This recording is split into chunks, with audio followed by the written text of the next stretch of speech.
Hola, bienvenidos. Yo soy el doctor Facundo Di Cesare y hoy vamos a ver la clase de farmacología en las personas mayores.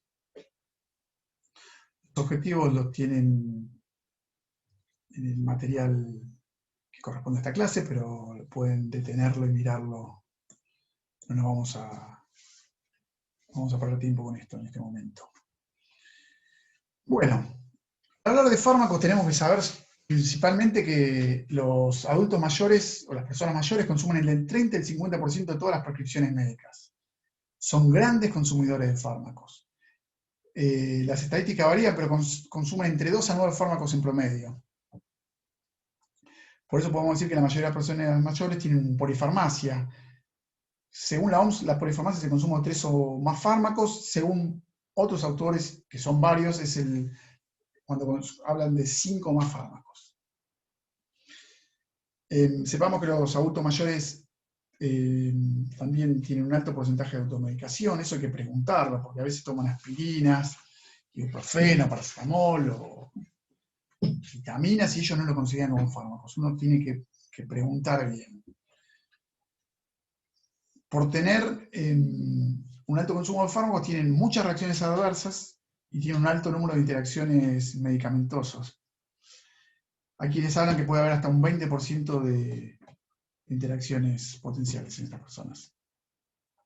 ¿Cuáles son los medicamentos que más consumen? Los cardiovasculares, por ejemplo, los antihipertensivos, antiagregantes, beta bloqueantes, etc. Los gastrointestinales, antiácidos, laxantes son de uso frecuente, los fármacos del sistema nervioso central, ansiolíticos, antidepresivos, neurolépticos, analgésicos se consume mucho. Estos son en general autoprescriptos. ¿Cuáles son los factores que están relacionados al consumo de fármacos en la persona mayor? La presencia de múltiples enfermedades, las mujeres consumen más fármacos que los hombres, un mayor nivel de cuidado cuando la persona está en peor estado de salud, consume más fármacos, la edad avanzada, y dentro de la edad avanzada, cuanto más años, es mayor el consumo. Los comportamientos de prescripción del personal médico. ¿Esto qué quiere decir? Como todos sabemos, hay médicos que recetan más medicamentos que otros. Esto puede ser por varios factores, incluso hasta por tiempo, le podría decir. Por ejemplo, una persona que no duerme bien, en vez de, uno podría darle un fármaco de entrada o hacer una higiene del sueño, que ya lo han visto en años anteriores. Entonces, según el profesional, unos dan más fármacos, más medicamentos y otros dan menos. El medio cultural del paciente. Los problemas psicosociales también están relacionados. Por ejemplo, vivir solo, presentar ansiedad o depresión se asocian a un mayor consumo de fármacos. Las propagandas están muy relacionadas con el consumo de fármacos. Tienen todo estudiado, como ustedes verán en la televisión, todos los programas de propaganda sobre medicamentos, los que hacen vivir más años, los que hacen dormir mejor, los que mejoran la digestión, hay de todo. Llegando al extremo que está tan estudiado que, por ejemplo, a la noche hay mayor propaganda de fármacos para dormir. La melatonina, por ejemplo, que está la vemos mucho en la televisión hoy en día. Bueno, cambios farmacológicos que aparecen con la edad están en la farmacocinética y en la farmacodinamia. Vamos a recordar que la farmacocinética es la rama de la farmacología que estudia el paso de las drogas a través del organismo en función del tiempo y de la dosis. Sería lo que el cuerpo le hace al fármaco. ¿Y en qué etapa le hace esto al fármaco? En la absorción, en la distribución, en el metabolismo y en la excreción. Y la farmacodinamia es el efecto de la droga en el organismo. Sería lo que un fármaco hace en el cuerpo. En la persona mayor estos cambios van a estar relacionados a los receptores de las drogas o alteraciones de los mecanismos homeostáticos. Los cambios farmacocinéticos, en la absorción, podemos hablar generalmente de fármacos vía oral. A pesar de que hay un aumento del pH gástrico, un enlentecimiento del vaciado gástrico y una disminución de la superficie del intestino, son los cambios que menos importan de estos 4 en la persona mayor. Ahí les puse a la derecha una crucecita que está en rojo. A medida que hay más cruces, mayor es el cambio en la persona mayor. Y hay que tener más cuidado con los distintos fármacos, ¿no? Como verán, la distribución dice que se altera la cantidad de proteínas séricas, por ejemplo, la albúmina, que suele transportar a los fármacos. Si bien suele estar disminuida en la persona mayor, no tiene un efecto clínico importante, pero si la persona llega a estar desnutrida, se van a potenciar los efectos del fármaco que va a quedar libre. Esto puede pasar con drogas que se unen a la albúmina, como la fenitoína, la warfarina. También aumenta la grasa corporal total y el contenido corporal total de agua, que esto puede tener importancia clínica. Por ejemplo, el incremento de la grasa corporal que suele acompañar al envejecimiento va a aumentar el volumen de distribución de fármacos lipofílicos, por ejemplo el diazepam, y pueden prolongar la vida media de eliminación de estos. Por otro lado, el volumen de distribución de una droga hidrosoluble, que va a ser menor en la persona mayor por esta disminución del contenido total de agua, y puede hacer que haya una mayor concentración plasmática del medicamento. El metabolismo hepático, como vemos, ya suele estar más afectado esta etapa que las anteriores. Entonces los fármacos que tengan metabolismo hepático, que tiene 2 fases, una fase 1, que es la dependiente de la familia de citocromo 50, que son reacciones oxidativas sobre todo, suelen estar prolongadas, incluso puede llegar a estar reducido en un 50% este paso comparándolo con el joven. Y esta es la fase importante. En cambio la fase 2, que son reacciones de oxidación, reducción y hidrólisis, no está muy afectada en la persona mayor. Y la eliminación cuando es renal de los fármacos está disminuida y es el cambio farmacocinético más importante que vemos en este grupo. Vamos a hablar un poquito más de este. En la persona mayor hay una disminución del flujo sanguíneo renal, hay una disminución del filtrado glomerular y hay una disminución de la secreción tubular de fármacos.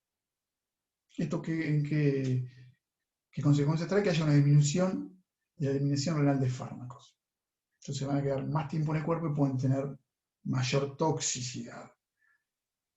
Como ustedes sabrán, la depuración renal va disminuyendo a partir de los 40 años.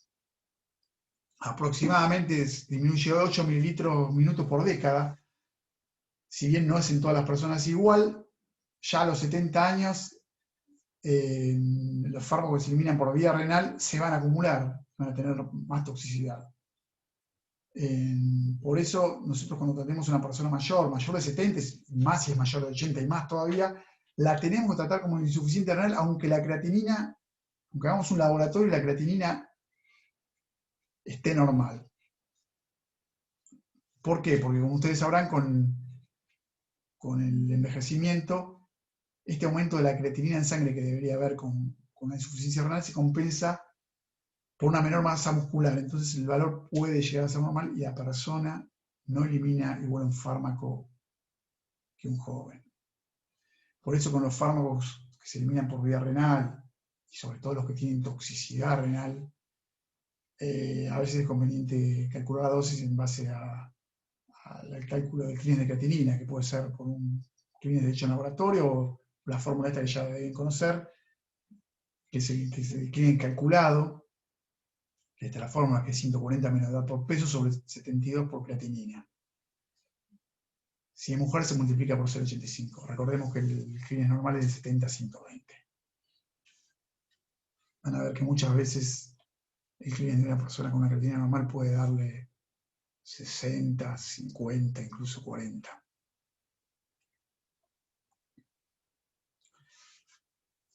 Bueno, vamos a ver los fármacos, vamos a repasar algunos fármacos cuya eliminación renal está afectada en la persona mayor.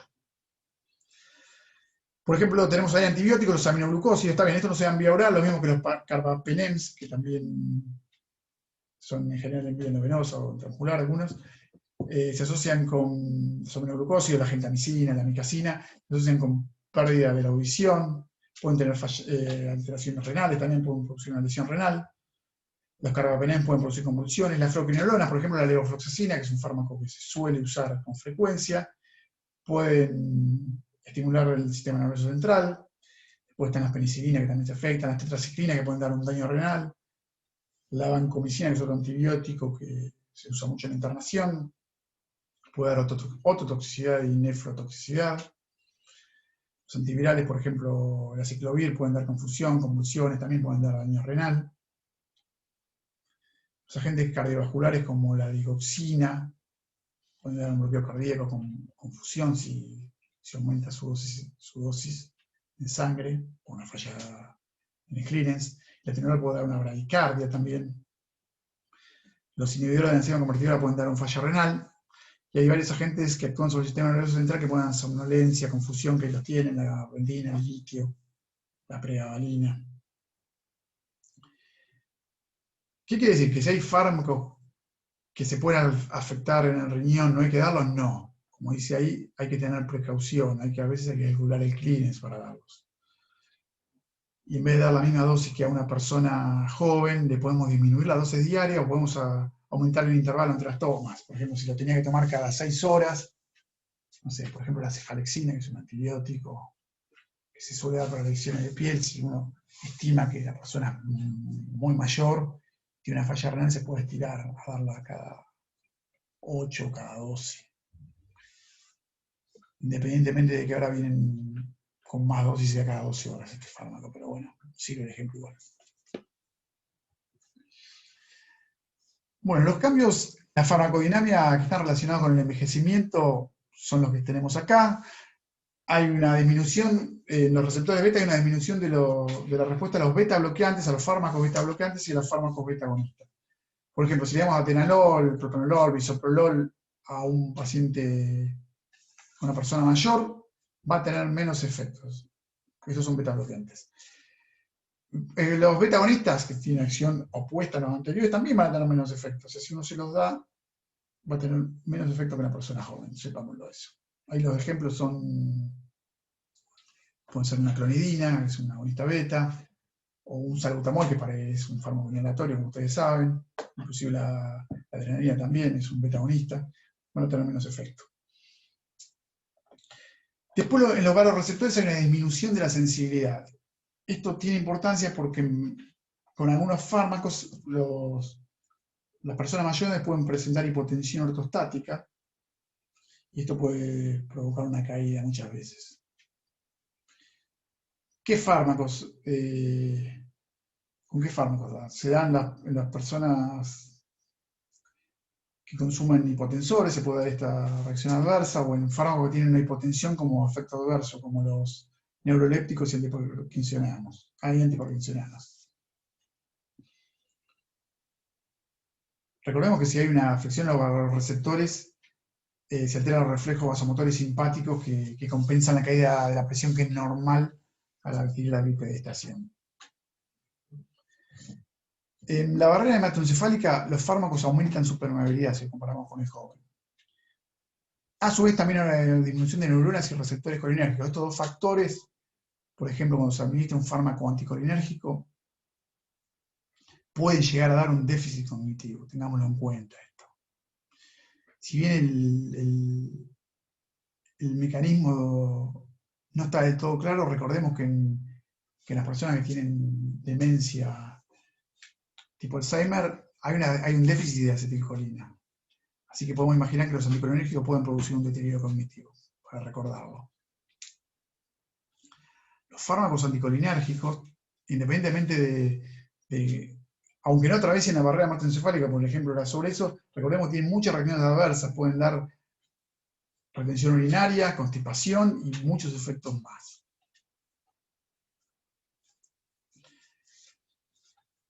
Otro de los cambios farmacodinámicos, hay una disminución de las neuronas dopaminérgicas y los receptores dopaminérgicos de 2.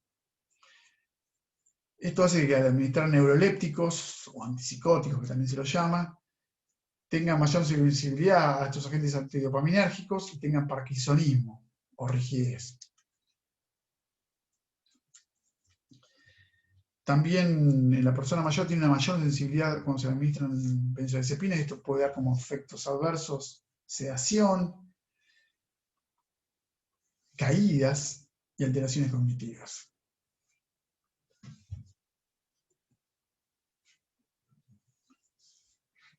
Bueno, como ustedes sabrán, los fármacos pueden dar reacciones adversas y muchas de estas reacciones adversas se detectan una vez que el fármaco está en la calle, digamos. Puede ser que las reacciones adversas se detecten no en la fase experimental, y por eso tiene importancia la farmacovigilancia. ¿Qué es la farmacovigilancia? Es la actividad de salud pública destinada a identificar, evaluar y prevenir los riesgos del uso de los tratamientos farmacológicos una vez que estos están comercializados. Las autoridades pueden modificar los prospectos, cambiar las dosis, cambiar las condiciones de venta, restringir el uso, incluso retirar del mercado un medicamento. En nuestro país, la Administración Nacional de Medicamentos, Alimentos y Tecnología Médica, la ANMAT, es el organismo fiscalizador. Bueno, este es un organismo descentralizado que se creó en 1992 y donde los profesionales de la salud pueden, incluso los pacientes, ¿no? y las mismas las farmacéuticas pueden denunciar alguna reacción adversa que después ellos la estudian y la toman en cuenta para ver si se retira o no del mercado de determinado fármaco. Bueno, pero vamos a definir qué son las reacciones adversas. Es todo efecto no deseado cuando se usa un medicamento a dosis terapéuticas. Como verán, la incidencia es mucho más frecuente en las personas mayores que en los jóvenes. La incidencia varía según distintos estudios, pero es de 2 a 7 veces más frecuente en los mayores de 60 que en los menores de 60 años. ¿Cuáles son los factores de riesgo para presentar reacciones adversas? La presencia de comorbilidades. Recordemos que una comorbilidad es la presencia de 2 enfermedades diagnosticadas en un mismo individuo y sin relación con el diagnóstico primario. Las personas mayores tienen muchas comorbilidades. Recordemos que cerca del 80% presentan alguna enfermedad crónica y muchas veces estas se dan en forma simultánea. ¿Cuáles son estas enfermedades frecuentes? La hipertensión, la diabetes, la artrosis, la insuficiencia cardíaca. Todas estas enfermedades condicionan un alto consumo de fármacos. Si dentro de las comorbilidades el adulto mayor tiene insuficiencia renal, va a ser mayor todavía. Después, otro factor de riesgo es la polifarmacia, las alteraciones del ánimo cognitivos. Quienes tienen dependencia para las actividades básicas de la vida diaria también suelen consumir mayor número de fármacos y tener mayor número de reacciones adversas. Las hospitalizaciones reiteradas, también una persona que tiene muchas hospitalizaciones suele tener mayores reacciones adversas por este alto consumo de fármacos. Bueno, recordemos que las reacciones adversas se las puede definir como tipo A o tipo B. Las A son las más frecuentes y son debidas a un efecto exagerado, aunque por algún lado puede ser esperado, por acción farmacológica de un medicamento cuando se administra dosis terapéutica. Por ejemplo, que un paciente a quien le damos un antidiabético tenga una hipoglucemia. Suele pasar. Lo más frecuente puede pasar. O que una persona mayor, por estos cambios farmacodinámicos que hemos visto previamente, le demos una benzodiazepina para que duerma y duerma más de lo esperado. Otro ejemplo más grave podría ser que a alguna persona que le damos un anticoagulante por alguna patología, por ejemplo, que tenga una fibrilación auricular, tenga una hemorragia digestiva y es una reacción adversa grave esa. Bueno, recordemos que las personas mayores tienen presentaciones atípicas de las reacciones adversas. Y los síntomas comunes que pueden aparecer son agitación, depresión, deterioro cognitivo, confusión, bueno, todos los que están ahí, y mucho más. Pero esos son frecuentes dependiendo del fármaco que utilicen, ¿no? Hay algunos ejemplos de reacciones adversas con algunos fármacos que se consumen. Por ejemplo, los antiinflamatorios se asocian a úlceras gástricas, hemorragia digestiva, anemia por esta hemorragia, pueden dar un fallo renal. Los anticolinérgicos, no voy a nombrar a todos, pero los anticolinérgicos son fármacos, como dije previamente, que dan muchas reacciones adversas, pueden darse caída de boca, disminución de la motilidad, confusión, sedación, constipación, retención urinaria, caídas, confusión. Los antipsicóticos también se asocian a caídas, como dije antes. También puede dar confusión, los hipoglucemiantes, hipoglucemia. La hipoglucemia da una caída, ¿no? La dioxina puede dar arritmias, náuseas, anorexia. Y los opioides pueden dar, aparte de sedación, confusión y constipación.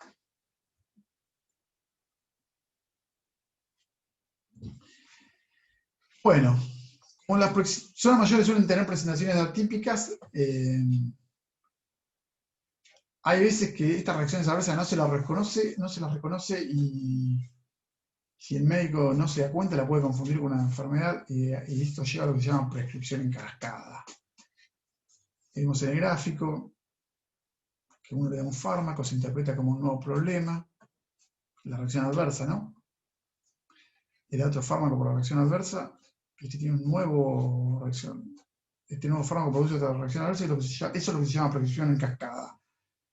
Por ejemplo, si tenemos algún paciente que tiene un dolor crónico y le damos algún opioide para calmar el dolor, como analgésico, ¿no? La codeína, por ejemplo, esto puede producir constipación, que lo habíamos visto en la tabla anterior, que los opioides producen constipación. Esto puede originar un fecaloma. El fecaloma origina una pseudodiarrea asociada al fecaloma y esto no puede advertirse como una reacción adversa y el médico le puede dar un antidiarreico, como la loperamida, y está la cascada, pero de desastre sería, ¿no? Otro ejemplo puede ser, para poner algún ejemplo que van a ver más adelante, en la demencia, el donepezilo, que es un inhibidor de la colinesterasa, que se usa en los pacientes con demencia, en el Alzheimer, que hacen que aumente la acetilcolina. O sea, el médico le da este fármaco, aumenta la acetilcolina y hace que, por ejemplo, el paciente tenga una incontinencia urinaria de urgencia. Si no tiene en cuenta este efecto anticolinérgico, o colinérgico, mejor dicho, el paciente, al tener incontinencia urinaria y no ser detectado, hace que el médico le dé una droga anticolinérgica, por ejemplo, oxibutinina, que tiene un efecto contrario al primer fármaco. Ese es otro ejemplo de prescripción en cascada. Hay miles. Bueno, ¿cuáles son los grupos farmacológicos que se relacionan más con la hospitalización? Las reacciones adversas que más se relacionan son los anticoagulantes, que pueden dar hemorragias, distintos tipos de hemorragias, pero digestivas, pueden dar una sed hemorrágica, por ejemplo, es algo grave. Los antiinflamatorios también pueden dar hemorragias, fallos renales, como vimos también previamente. Las drogas cardiovasculares, los diuréticos, los hipoglucemiantes, que bueno, anticonvulsivos, antibióticos, benzodiazepinas y otros psicofármacos. Estos últimos, benzodiazepinas, anticonvulsivos, psicofármacos, pueden dar caídas, ¿no? Entre otras cosas.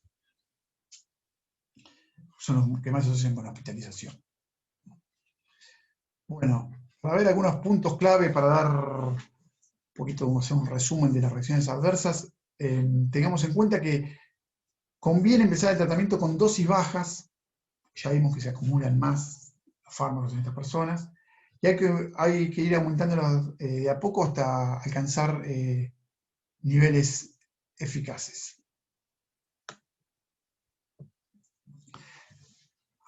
Si iniciamos con un nuevo fármaco, asumamos que si el paciente tiene un nuevo síntoma puede estar relacionado con un fármaco, y esto hay que hacerlo hasta comprobar lo contrario para evitar lo que hablamos recién, la cascada de prescripciones.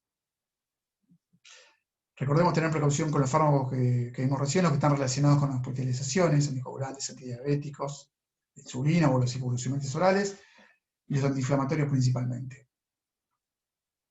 Siempre hay que elegir la alternativa más segura posible. Por ejemplo, en artrosis, tratemos de empezar por el paracetamol en vez de dar antiinflamatorios, por las reacciones adversas.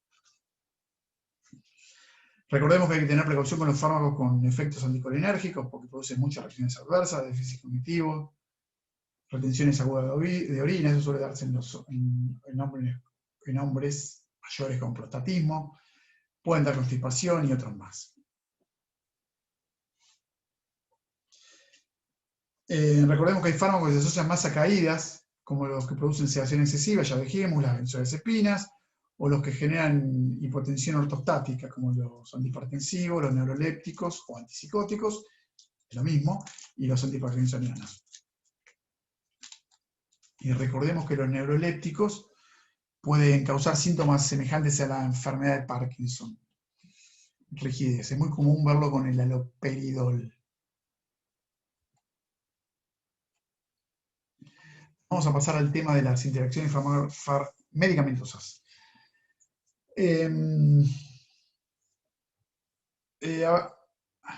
Digamos, ¿cuándo hablamos de estas interacciones? Cuando la modificación del efecto, se produce una modificación del efecto de un fármaco por la administración de otro, anterior o concomitante con este.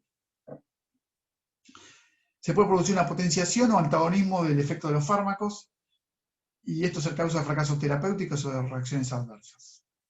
Obviamente son más frecuentes en las personas mayores, como vimos al inicio, por la polifarmacia.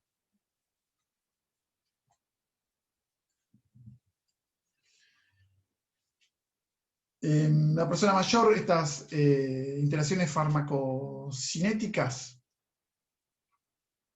pueden ser farmacocinéticas o farmacodinámicas. En las farmacocinéticas va a haber una alteración en la absorción, en la distribución, en el metabolismo, en la excreción de otro fármaco. Estas se dan por alteración en los niveles de un medicamento.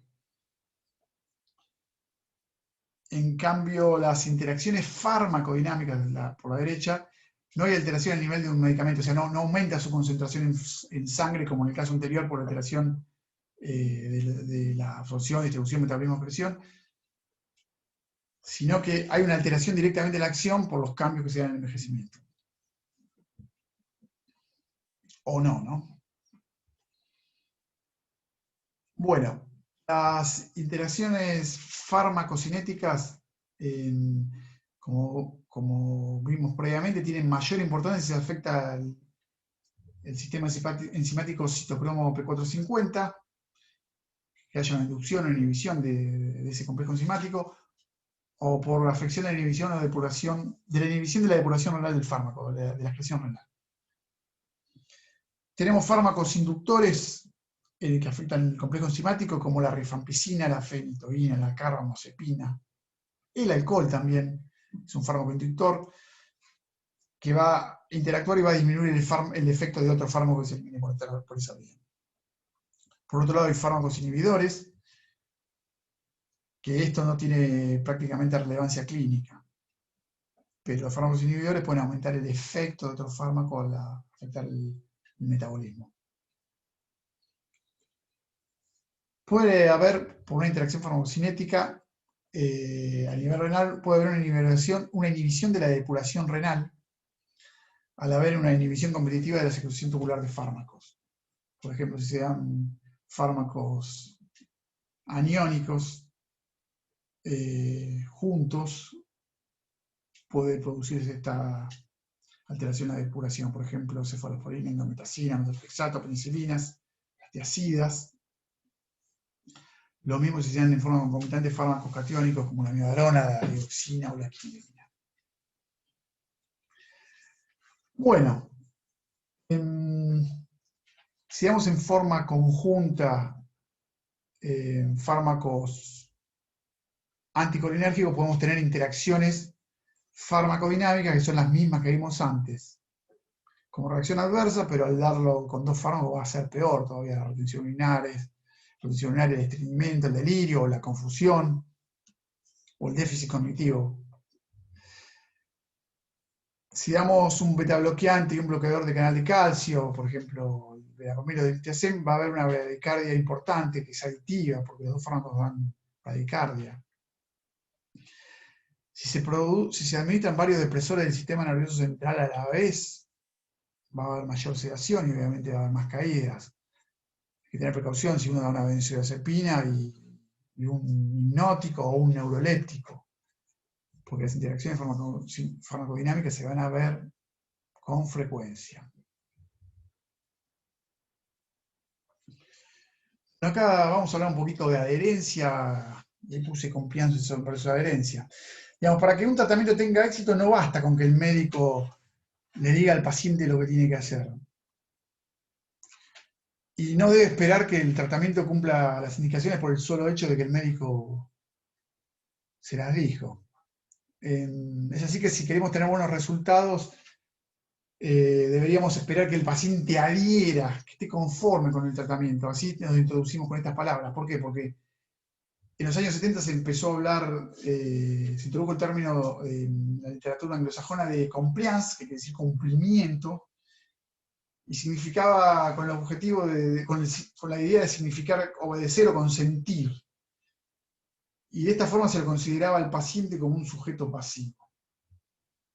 Digamos que el cumplimiento se lo considera actualmente demasiado paternalista y sugiere que el paciente simplemente debe seguir las instrucciones del médico. Si nosotros queremos que nuestros tratamientos tengan resultado, tenemos que ver que son tratamientos nuestros y del paciente y en beneficio de él, por lo cual hay que utilizar la palabra adherencia, donde el paciente toma un papel más activo en la elección de tratamiento. De hecho, requiere la adherencia, al hablar de adherencia, uno está hablando que requiere la conformidad del paciente respecto a las recomendaciones que el médico le da. Así es que se habla que con la adherencia uno en realidad está haciendo un acuerdo, una alianza, porque le explica los beneficios, los problemas que puede tener. Y esto hace que se mejore la efectividad de los tratamientos y que los tratamientos perduren en el tiempo, que tengan menos reacciones adversas y otros problemas más. La falta de adherencia puede ser intencionada cuando el paciente decide no seguir el tratamiento prescripto, por lo que sea.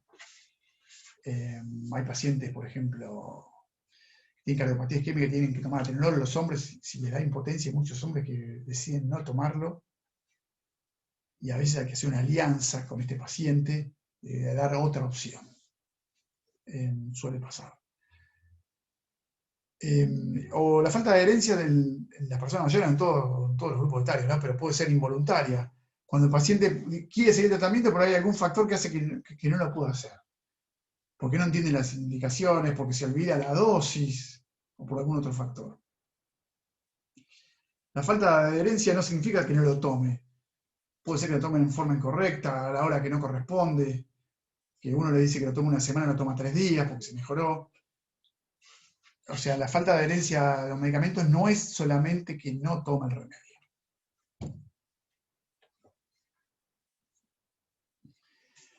Bueno, ¿qué factores influyen en forma negativa en la adherencia? O sea, que no adhieren al tratamiento. Está visto que hay factores socioeconómicos, los relacionados con el apoyo familiar, por ejemplo, vivir solo, no tener apoyo familiar, que no tenga supervisión incorrecta la persona mayor de cuidadores, hace que adhieran menos. Hay factores que están relacionados con los cuidadores familiares, desconocer la naturaleza de la enfermedad, que haya un único cuidador. No tener quien supervise la medicación también hace que no adhieran correctamente. Las personas que tienen bajo nivel cultural y socioeconómico está visto que también adhieren menos. Después hay factores que están relacionados con el tratamiento. Adhieren menos las personas que están polimedicados, los que toman remedios más de 2 veces por día, a la mañana, a la tarde, a la nochecita, a la noche. Si el tratamiento es muy complejo, si el tratamiento es el cambio en los hábitos de vida, por ejemplo, si tiene que cambiar el horario del almuerzo, la cena, por un tratamiento, hace que tenga menos adherencia. En las personas mayores vamos a ver que hay formas farmacéuticas que son grandes, que son difíciles de tragar, eso tiene menos adherencia. Hay envases que son muy difíciles de manipular por las personas que tengan artrosis, también eso es un factor que no ayuda. Los tratamientos, como son muy largos, también tienen menos adherencia. Después hay factores que están relacionados con la enfermedad. Así vemos que las enfermedades que no tienen síntomas tienen menos adherencia. Cuando son muy largas también tienen menos adherencia. Mejorarse también hace que muchas veces dejen el tratamiento, aunque sea necesario seguirlo. Padecer depresión, ansiedad y deterioro cognitivo son otros pacientes son otros factores relacionados con el paciente que también hacen que no haya una adherencia adecuada. Y un factor relacionado con la mala relación entre el paciente y el personal de salud, obviamente va a tener menos adherencia. Si no hay una buena relación, la adherencia puede ser nula inclusive. Bueno, para ir terminando, vamos a ver algunas consideraciones de este cuadro para mejorar la adherencia en forma sintética. Siempre hay que hacer al paciente partícipe en la toma de decisiones terapéuticas. Hablamos de esta alianza, de esta adherencia que mencionamos previamente. Hay que aumentar el conocimiento y la comprensión de la prescripción.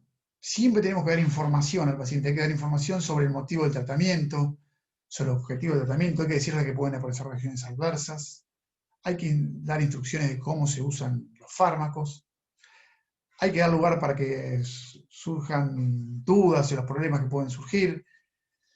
Al transmitir información tenemos que usar un lenguaje sencillo y claro, hay que enfatizar lo más importante y hay que dar la información necesaria y que no sea muy excesiva. Siempre tenemos que confirmar que el paciente comprendió la información, eso es muy importante. Sobre todo en las personas mayores, es para todas las edades, pero en las personas mayores todos estos puntos son fundamentales. Hay que dar por escrito la información, porque muchas veces no lo recuerdan. Hay que dar un lugar para las preguntas. Tenemos que tratar de dar un buen régimen, un régimen terapéutico que sea simple, con el mínimo número de fármacos, y que la pauta del tratamiento sea sencilla y compatible con el estilo de vida y las limitaciones del paciente, lo que hablábamos antes. Si el paciente no puede tratar bien, fijémonos que no darle un medicamento muy grande. No sé, si el paciente trabaja de sereno, no le vamos a dar un medicamento que tenga que tomarlo a las 9 de la mañana cuando está durmiendo. Hay que modificar creencias erróneas. Muchas veces los pacientes no quieren tomar un determinado medicamento por distintos motivos, hay que tratar de hablarlo eso. Hay que mejorar la relación médico-paciente, hay que tratar de tener una buena relación porque eso mejora la adherencia al tratamiento. Y hay que implicar al resto de los profesionales, a los propios pacientes y a los cuidadores en el cumplimiento de estos pacientes. Eso es lo más importante. Y para recordar y terminar, tratemos no solamente de anotar las indicaciones, sino que sean claras, porque si no pasan estas cosas. Bueno, espero que les haya servido. Nos estamos viendo. Hasta luego.